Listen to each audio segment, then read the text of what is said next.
Olá pessoal, bem-vindos a mais uma aula do projeto Cabeça na Nuvem.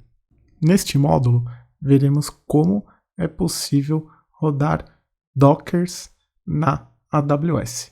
Quais são os meios disponíveis para administrarmos Docker, ou melhor, podermos orquestrar Docker na AWS. Essa será uma aula teórica sobre os serviços gerenciados da AWS para orquestração de containers. Mas antes, não se esqueçam de se inscrever no nosso canal e, caso goste do nosso conteúdo, não deixe de comentar e deixar a sua curtida. A AWS possui dois serviços gerenciados de containers: o Amazon ECS ou Elastic Container Service, ou Amazon EKS, que é o Elastic Kubernetes Service. O Elastic Container Service ou ECS é um serviço de orquestração de containers proprietário da AWS. Ele é totalmente gerenciado e ele facilita a gestão de containers na nuvem. Permite que você comece a utilizar tecnologias ou aplicações containerizadas de uma forma muito mais simples e na nuvem. Já o EKS é um serviço gerenciado de Kubernetes, que é uma plataforma open source de orquestração de containers que é amplamente utilizada no mercado de tecnologia. Mas qual tecnologia ou serviço devemos escolher? Trouxemos aqui 5 pilares para ajudar nesta decisão. O ECS, ele não tem custo algum. Você paga apenas pelos recursos que você provisiona utilizando a orquestração de containers do ECS. Ele é ótimo para times que estão começando a utilizar containers, ainda não tem uma vasta experiência, principalmente na administração de infraestrutura. A velocidade ao adotar o ECS será muito maior e um aprendizado muito mais contínuo e simples. No pilar de custo, o EKS ele custa 1 centavo de dólar por hora por cluster EKS provisionado. Isso dá em média $74 por mês, mais os recursos que o EKS provisionar em sua conta. Então, de partida, você já começa a ter um custo para orquestrar os seus containers na sua conta AWS. No pilar de deploy, o ECS tem um deploy muito mais simples. Ele não possui um control plane, assim como o EKS.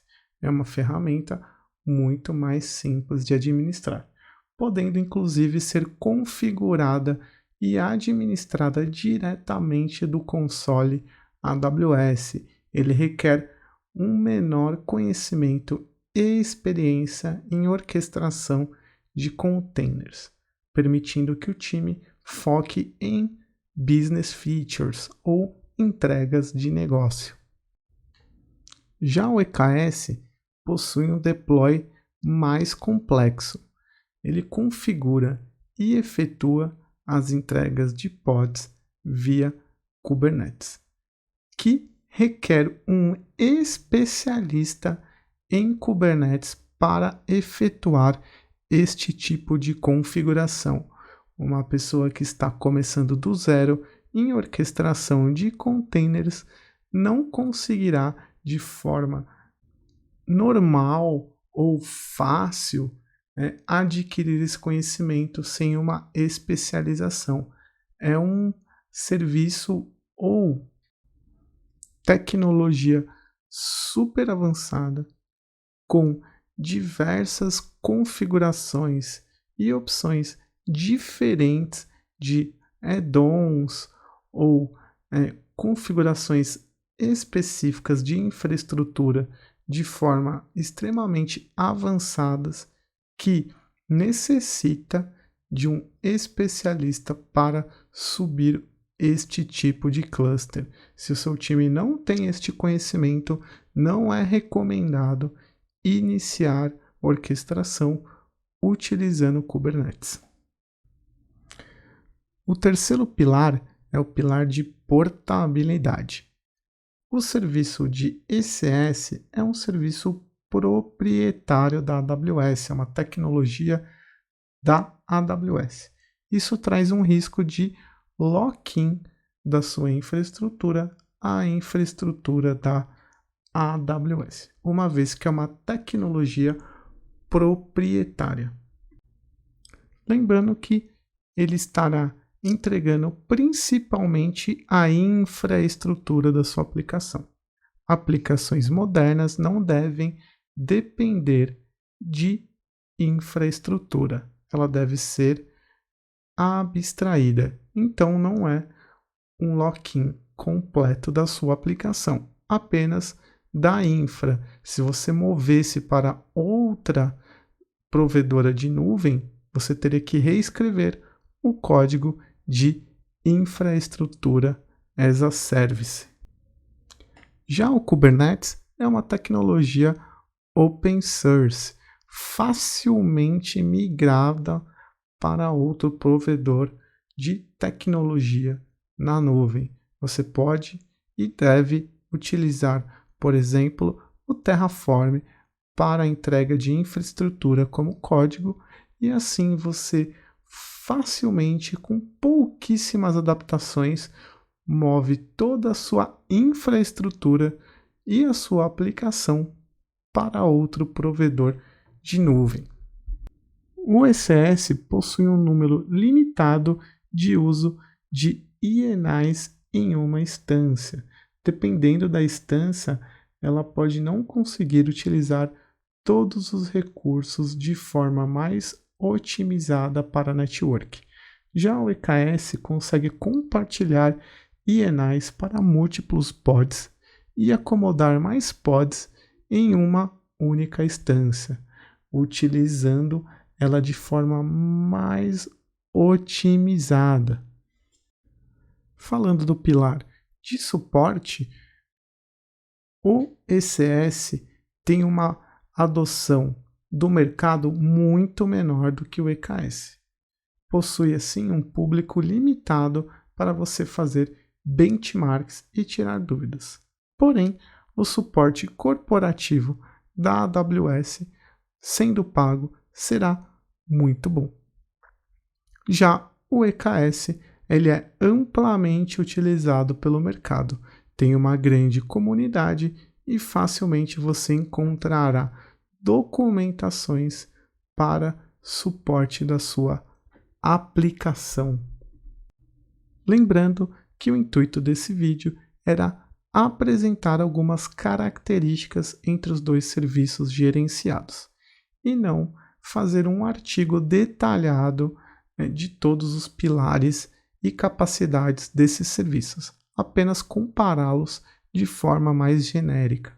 O Kubernetes é uma ferramenta extremamente especializada neste tipo de entrega de Docker Containers, tendo inclusive muito mais recursos disponíveis como add-ons e plugins para que você melhore a experiência e o controle de sua infraestrutura. É uma ferramenta extremamente poderosa, open source e altamente adotada pelo mercado. Porém, você tem que pesar não só as capacidades, mas também estes 5 pilares que apresentei aqui, como um deles o conhecimento do seu time.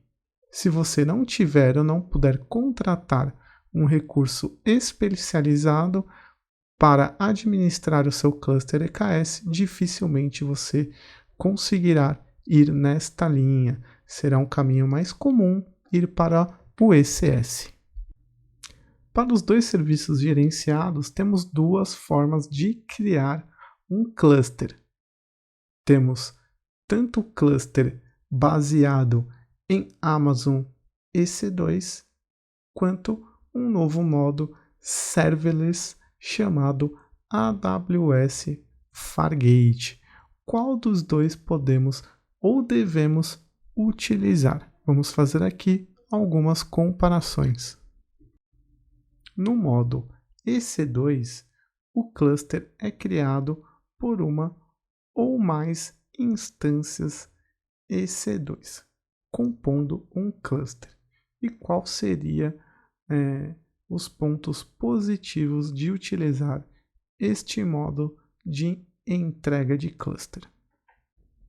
Você tem o controle total do tipo de máquina que será utilizada para administrar o seu container. Você pode precisar deste tipo de decisão, como por exemplo, estar lançando aplicações que rodam modelos de machine learning, ou seja, você precisaria ou poderia utilizar máquinas que são otimizadas para GPU ou com uso de instância Spot, você poderia reduzir o custo da sua aplicação até em 90%. Já no modelo Fargate, você não precisa administrar servidores, pois é um modelo serverless. A AWS vai fazer a gestão da escalabilidade da sua aplicação ou dos seus Dockers, assim como a disponibilidade dos seus containers, ou seja, é muito mais fácil entregar a sua aplicação sem ter que escalar também instâncias EC2. Você apenas administra e escala no nível de aplicação. Um ponto negativo de utilizar EC2 é que você é responsável por administrar as instâncias, os patches de segurança, a escalabilidade do cluster através de um auto-scaling group, por exemplo, ou seja, administrar todo o parque de máquinas EC2 para suportar os seus containers. Os pontos negativos do AWS Fargate é que ele suporta apenas um modelo de entrega de network, que é o AWS VPC, que pode te limitar na entrega de alguns tipos de softwares. Ou seja, além de te limitar na camada de network, você também tem uma limitação de escolha de máquinas para executar as suas tarefas. E por último, o custo. Para a EC2, ela é baseada nas instâncias EC2 que você provisiona e no VPC Network que você consome em seu cluster. Já no modelo Fargate, você é cobrado pela sua definição de CPU e memória e quantidade de containers que estão rodando, pois é a única coisa que você define na criação da sua task e do seu cluster, CPU e memória daquele container que será utilizado em seu serviço. Resumidamente, você utiliza no seu cluster máquinas EC2 quando você precisa de um maior controle ou de um controle mais granular sobre a carga e entrega de containers, quando você precisa também de mais modos de rede disponível no seu cluster, ou quando você precisa de maior controle em ferramentas de administração e monitoramento de sua aplicação. Já o Fargate você utiliza quando o seu time DevOps é um pouco limitado, por exemplo, é um time mais novo que tem pouca experiência em administração de containers, e cluster é uma boa escolha, pois você não tem que decidir pelas máquinas EC2 qual faz mais sentido, como escalar a sua infraestrutura de forma resiliente e segura, e nem administrar os seus EC2. Quando você também não tem tempo para fazer esse tipo de análise, comparar as ferramentas disponíveis como EKS e ECS, ou verificar quais são as ferramentas e add-ons disponíveis, ou quando o Kubernetes for muito robusto para a proposta de sua solução, por exemplo, um canhão para matar uma mosca. Para fechar a nossa conversa, trouxe aqui um exemplo de arquitetura de um cluster ECS nos dois modos. Mais à esquerda está baseado em cluster EC2, onde eu preciso ter um auto-scaling group que vai administrar instâncias EC2. E por sua vez, as instâncias EC2 que vão rodar as minhas tasks.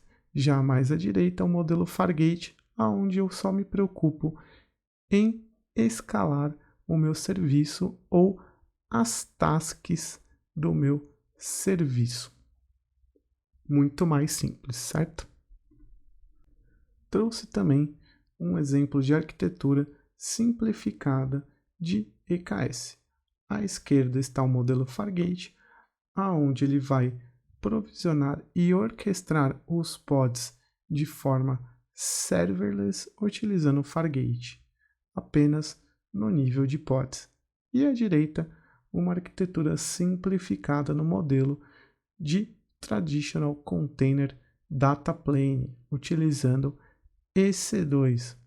Então, eu tenho que decidir quais são as zonas de disponibilidade, provisionar um auto-scaling group usando o EKS, definir quais são os worker nodes, qual tipo de máquina EC2 eu vou utilizar, escalar este cluster baseado em métricas ou nas minhas ferramentas e add-ons, ou seja, é um modo um pouco mais avançado e complicado de administrar.